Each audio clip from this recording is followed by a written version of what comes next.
Bonjour Sandrine. Donc, on se retrouve chez toi pour parler de ta passion des horloges. Donc, dans un premier temps, peux-tu nous dire d'où te vient cette passion pour les horloges? Alors, cette passion remonte à très longtemps, hein. J'étais enfant. Euh, j'ai toujours été passionné par le temps. Non pas le temps qu'il fait dehors, parce que franchement là, c'est pas une réussite. C'est vrai que c'est pas terrible. Non.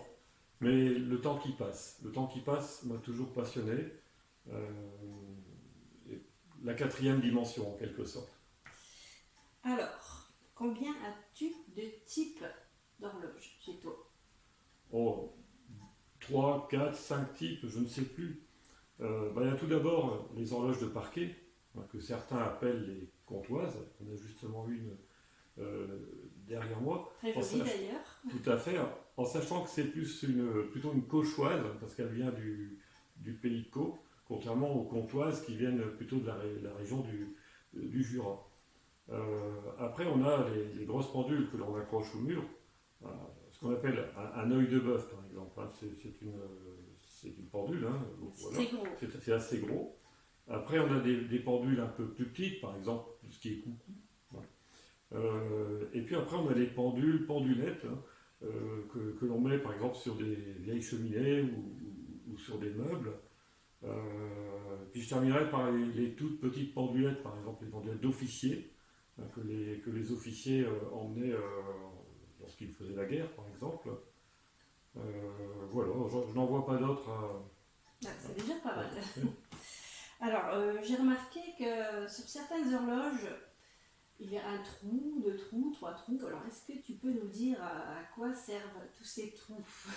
Alors, je pense que tu fais allusion aux trous qui permettent de remonter les mécanismes des différentes horloges, euh, en sachant qu'effectivement, il est possible aussi qu'il n'y ait aucun trou. Il faut le savoir, ce sont des horloges à chaîne, par exemple, certains coucous, où on doit tirer sur une chaîne pour remonter le poids. Là, il n'y a pas de trou.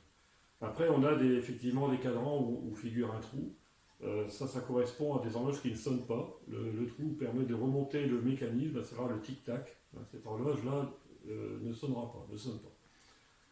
On a des horloges effectivement avec deux trous, hein, c'est le cas de celle qui est derrière moi, où là il y a un trou qui correspond au mécanisme du tic-tac et l'autre trou qui est prévu pour remonter le mécanisme de la sonnerie.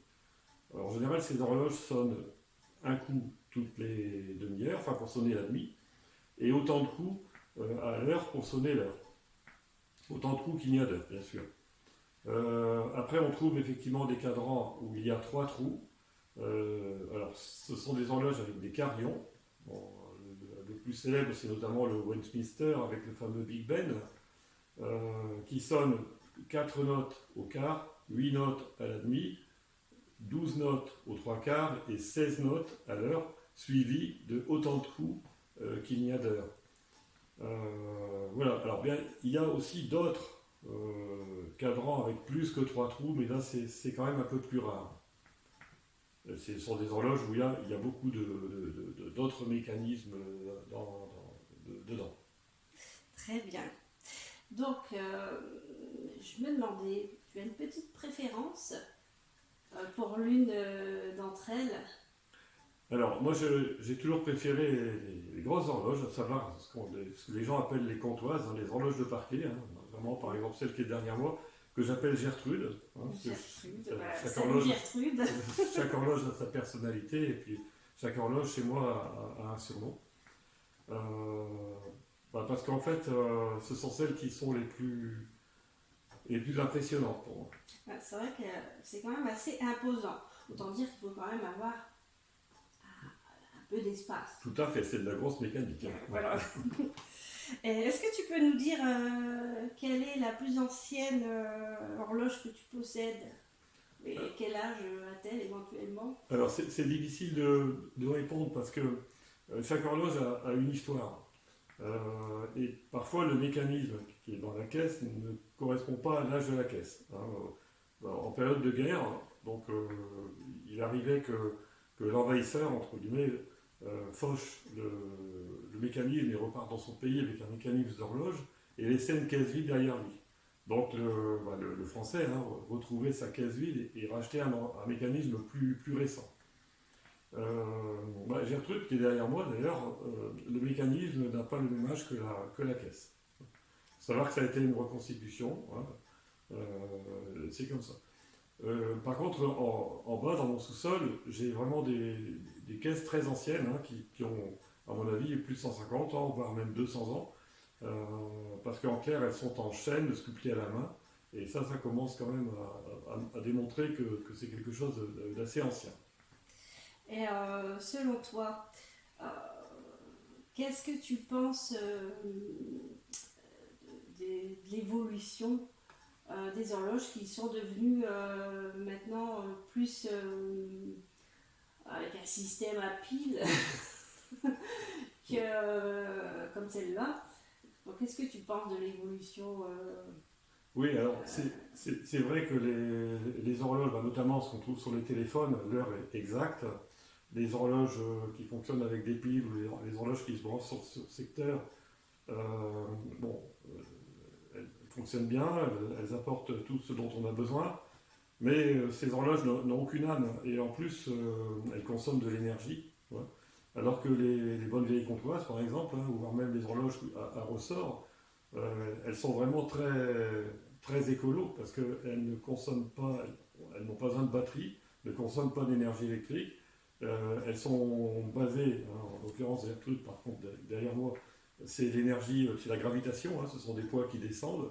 Les horloges que l'on accroche au mur, bon, avec des ressorts, c'est la tension d'un ressort.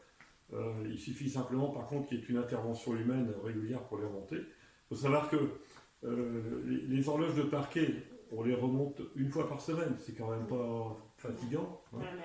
Tout à fait, et certaines pendules à ressort, c'est même tous les 2 semaines. Voilà.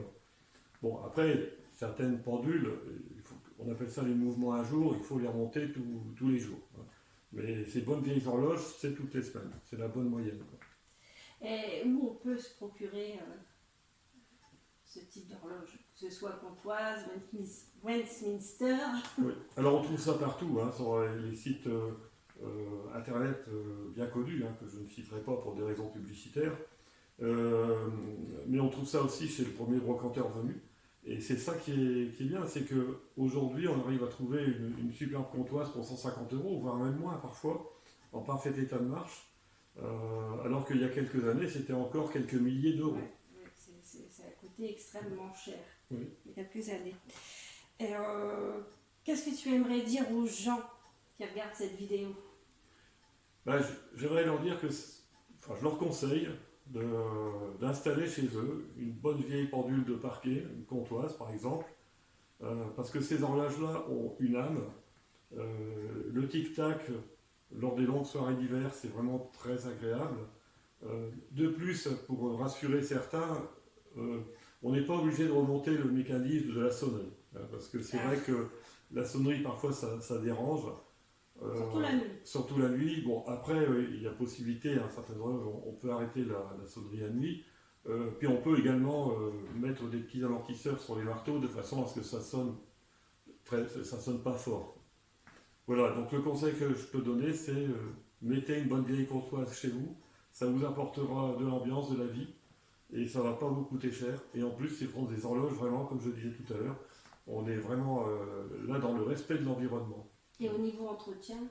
Et au niveau entretien, ces mécanismes, de toute façon, ils ont 150 ans, souvent les mécanismes, donc logiquement, il n'y a pas besoin de les réparer, elles fonctionnent toutes seules. La seule chose qu'il faut faire, c'est que tous les 30 ans, en général, il vaut mieux changer les cordes. Bon, tous les 30 ans. C'est quand même moins que tous les 30 ans. Tous les 30 ans. Et puis le petit conseil que je peux donner, il faut toujours donner un petit conseil, c'est dans le fond de l'horloge de mettre un petit coussin. Comme ça, si on va dire la corde casse, le poids va tomber sur le coussin et non pas casser un carrelage. Eh bien écoute, c'était tout à fait passionnant. Merci d'avoir partagé tout ça avec nous. Et puis, écoute, je te dis à bientôt. À bientôt Sandrine, et puis bonne journée à toutes et à tous. Au revoir. Au revoir.